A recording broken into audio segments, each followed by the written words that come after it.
9h15 no horário de Brasília. Você acompanhou mais cedo aqui no Jornal Gente o nosso comentário, que foi justamente sobre a notícia de que técnicos do IBAMA rejeitaram novamente os estudos apresentados pela Petrobras para a exploração de petróleo na margem equatorial. Assunto para o nosso Aldo Rebelo, nosso convidado aqui no Jornal Gente, para falar sobre isso. E quanto nós já falamos sobre isso, não, professor? E continua ainda a luta naquilo que erroneamente é chamado de Foz do Rio Amazonas. Um ótimo dia para o senhor. Bom dia, Sônia, bom dia, Thaís, bom dia, Cláudio, bom dia, Pedro. Bom dia, nossos ouvintes, internautas e todos os que nos acompanham. É uma alegria poder reencontrar entrevistadores tão inteligentes e qualificados.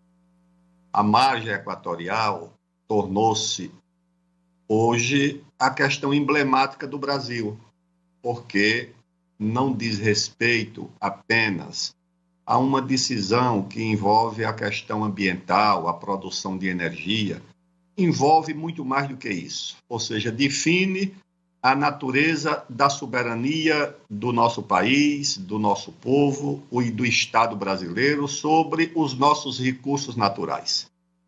Não pode o Brasil, por exemplo, importar potássio, que é um insumo necessário para a nossa agricultura, de uma mina localizada em uma terra indígena do Canadá e proibir o uso desse potássio em um município do estado do Amazonas, em Altazes, em uma mina que está fora de terras indígenas. Então, esse é o paradoxo do Brasil. Enquanto nós temos aí na Guiana, a antiga Guiana inglesa, reservas de 11 bilhões de barris de petróleo acumuladas em 5 anos de prospecção. O Brasil inteiro tem hoje 14 bilhões de barris, ou seja, a Guiana já acumulou em 5 anos aproximadamente 70% do total das reservas brasileiras, na margem equatorial que o IBAMA vetou para exploração no litoral do Amapá, a 510 quilômetros da foz do Rio Amazonas e a 176 quilômetros do litoral do Amapá, um estado que tem 73% de sua população vinculada à transferência de renda de algum auxílio público, de algum auxílio do governo, provavelmente os outros 27 vinculados a algum emprego público também, devem ser funcionários municipais, estaduais ou da União, porque não tem atividade econômica no Amapá, não é permitida. Num estado que tem 14 milhões e 200 mil hectares de terras, só 5 mil são usadas para a agricultura. Um estado que é obrigado a importar alimentos porque as normas, o meio ambiente e os órgãos ambientais proíbem a produção de alimentos. O estado do Amapá inteiro tem menos terras destinadas à agricultura do que o município de São Paulo ou qualquer município do estado de São Paulo. Então, isso é uma coisa inacreditável. E agora o IBAMA provou que quem manda de fato é ele, ou seja, é uma autarquia, porque não é nem um ministério, é uma autarquia do governo federal, proíbe o usufruto dessa riqueza numa região muito pobre.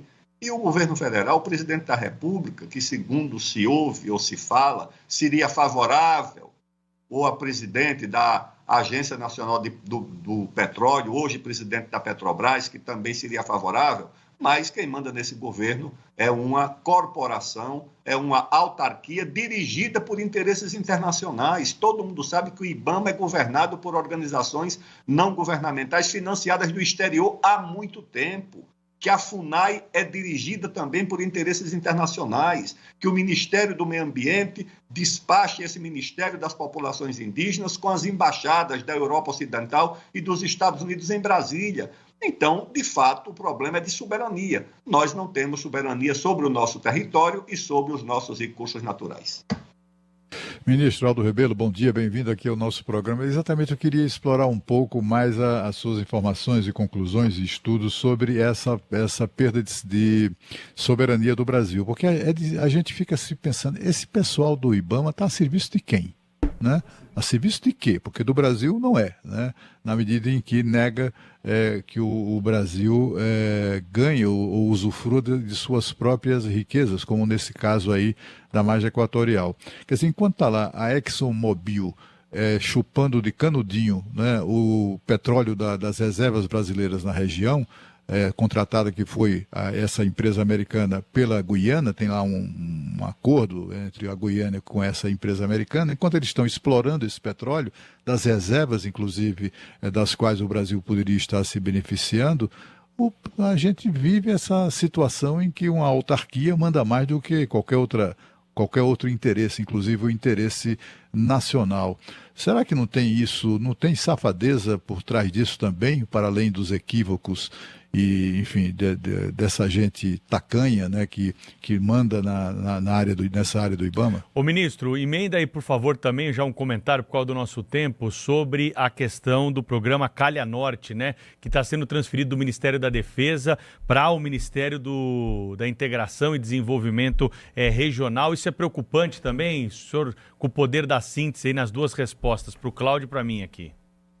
Em primeiro lugar, Cláudio, são interesses internacionais consolidados. O presidente Lula, quando eu era ministro do governo, já se queixava que não havia licenciamento para nenhuma obra. Isso na época em que estava se tentando construir as usinas hidrelétricas de Santo Antônio e Jirau, lá no Rio Madeira.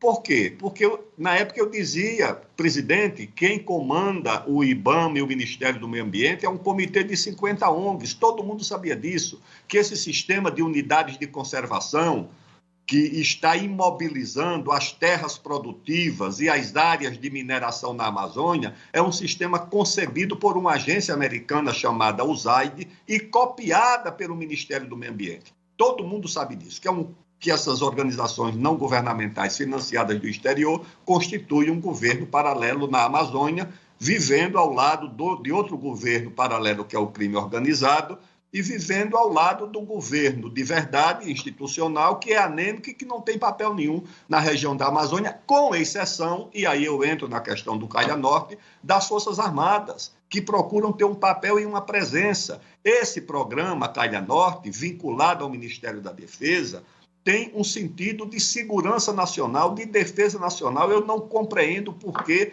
ele está sendo retirado do Ministério da Defesa e transferido para o Ministério do Desenvolvimento, da Integração Regional ou coisa parecida. Por quê? Foi criado pelo presidente Sarney em 1985, exatamente com essa finalidade.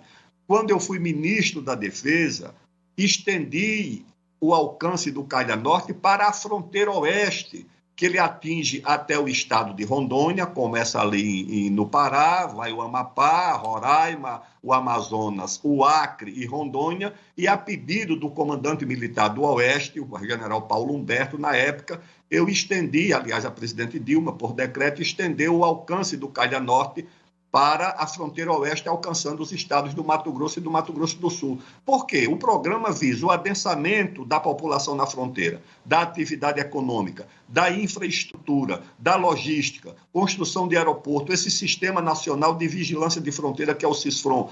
Tudo isso está dentro do Calha Norte, que é a vivificação das fronteiras com o objetivo da segurança nacional e da defesa nacional. E agora, de repente, não mais que de repente, sem uma justificativa, ou pelo menos que eu tenha visto, se transfere esse programa, fragilizando, inclusive, as atribuições do Ministério da Defesa, o que eu considero, desse ponto de vista, numa área onde a criminalidade transfronteiriça cresce muito, acho um profundo erro do governo brasileiro retirar esse Calha Norte do Ministério da Defesa e transferi-lo para o Ministério da Integração Regional. A não ser que haja esse interesse de emendas, porque o Calha Norte também vive muito das emendas. Não sei se isso também dá uma explicação. É uma transferência também de poder econômico, financeiro e orçamentário.